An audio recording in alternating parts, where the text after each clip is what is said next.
اس وقت جو صورتحال بنی ہوئی ہے بین الاقوامی سطح پر، ملکی سطح پر، اس میں دو رائے نہیں ہے کہ ملت پریشان ہے اور ہر ایک شخص کے اندر ایک احساس ہے کہ یہ خطہ کس طرف جا رہا ہے، اور پھر بین الاقوامی قوتوں میں جس قوت کو ہم لا رہے ہیں کہ کوئی فیصلہ کریں گے، کوئی بٹھائیں گے ان کو، کوئی بات کریں گے، یہ میرے خیال میں کائنات میں 2 یا 3 شخصیات ایسی ہیں جو اپنے آپ کو عقل کل سمجھتی ہیں اور وہ انتہائی بے وقوف لوگ ہیں، اور ان میں جو سب سے پہلا نمبر ہے وہ ہمارے ٹرمپ صاحب کا ہے، جو بذا میں خود سمجھتا ہے کہ میں دنیا کا سب سے ہوشیار ترین آدمی ہوں۔ میں اگر بین الاقوامی اس کو دیکھوں تو، اور پھر یہاں اپنی حکومت کو دیکھتا ہوں، اپنے لوگوں کو دیکھتا ہوں، تو حیران ہوتا ہوں کہ اب آقا جو ہے وہ لڑائی لڑے گا اور غلام جو ہے اس کے فیصلے کرائیں گے۔ یہ مجھے تو سمجھ نہیں آئی، یہ مجھے بھی آپ کی کہ بات 2 ہاتھی آپس میں لڑیں گے اور درمیان میں چوہے جو ہے وہ کہیں گے ہم آپ کا فیصلہ کراتے ہیں۔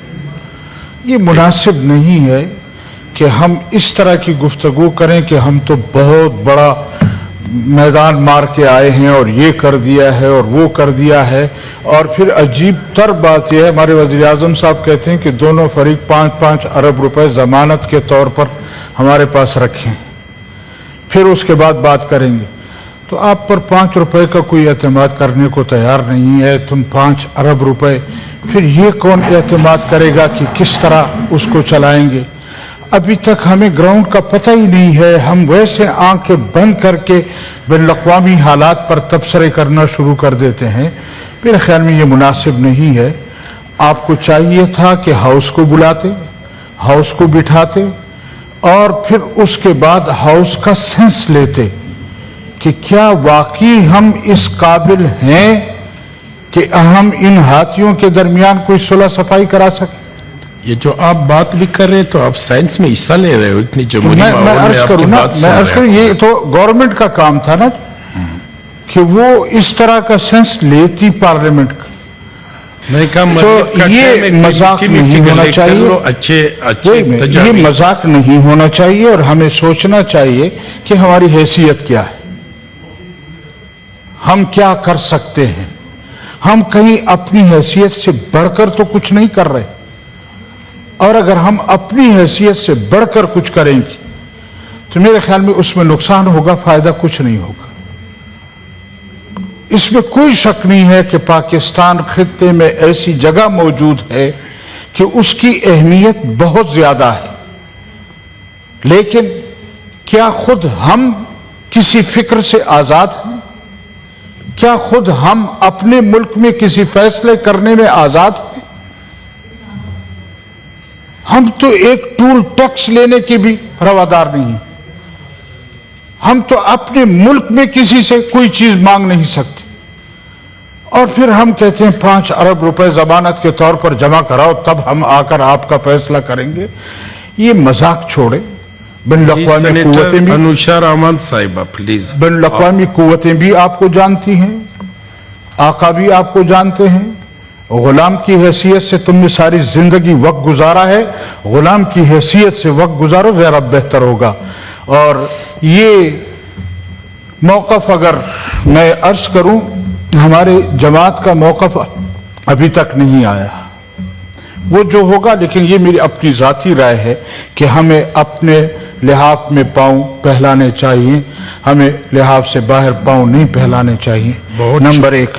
اچھا, دوسری گزارش یہ کرنی ہے کہ اس وقت ملک جس مہنگائی کی طرف جا رہا ہے اور پیٹرولیم مصنوعات کو جس طرح ایک ہوا بنا دیا گیا ہے, ایک طرف ہم کہتے ہیں کہ ہمیں اجازت مل گئی ہے اور پاکستانی پرچم کے ساتھ جو جہاز حرمت سے گزریں گے وہاں ان سے کوئی ٹیکس کوئی چیز پابندی نہیں ہوگی.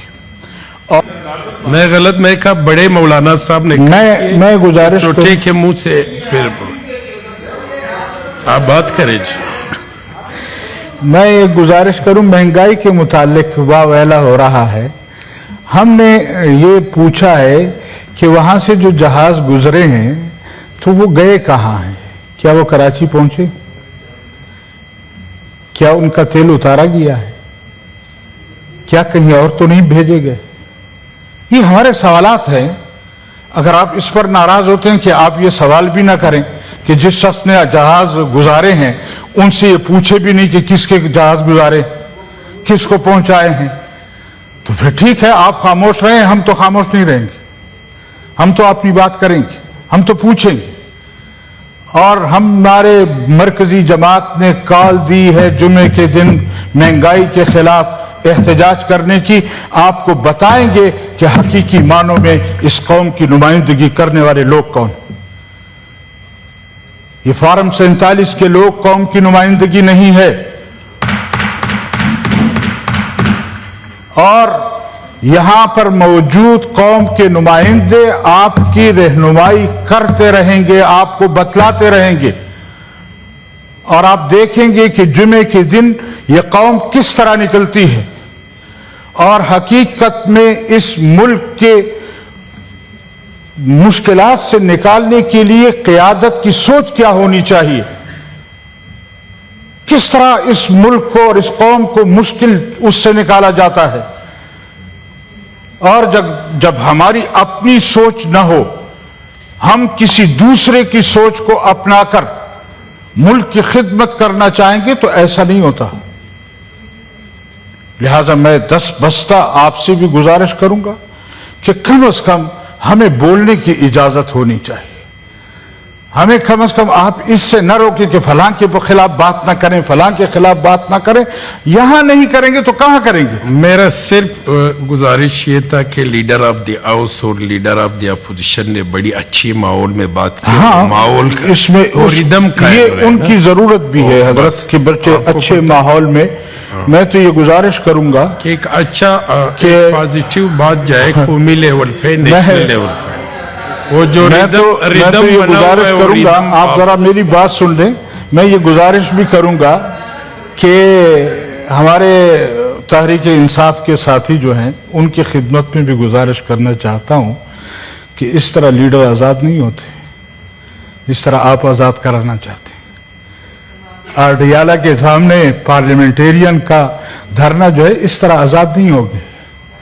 آج ہمارے ایک صوبائی ممبر صاحب نے ہاؤس میں کہا کہ ہمیں یہ کیس ٹھیکے پر دے دو, دوسرے دن اگر عمران خان باہر نہ ہوا تو ہمیں چوڑیاں پہنا دو.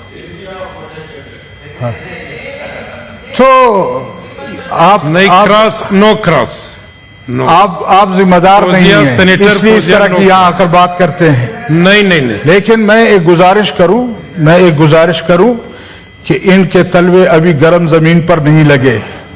جس وقت ان کے گرم زمین پر تلوے لگیں گے پھر میں ان سے پوچھوں گا کہ کیا حال ہے. ہاں, ہمیں پتہ ہے پورا. آپ ذرا تھوڑا حوصلہ رکھیں. لہذا آپ میں تو اتنا حوصلہ نہیں ہے کہ کسی ہاؤس میں اپنا لیڈر آ کر بٹھاتے, دوسری پارٹیوں کے لیڈر بٹھا کر ہمیں کہتے ہیں کہ ہم نے تو 30 بار خان کر لیا ہے. گزارش یہ ہے کہ ہم اس ملک کی سیاست میں جس طرح چل رہے ہیں اس طرح یہ ملک نہیں چلے گا. ہم جن کی خدمت کرنا چاہتے ہیں اس طرح خدمت نہیں ہوتی. ہم نے اس ملک کی وفاداری کا حلف اٹھایا ہے اور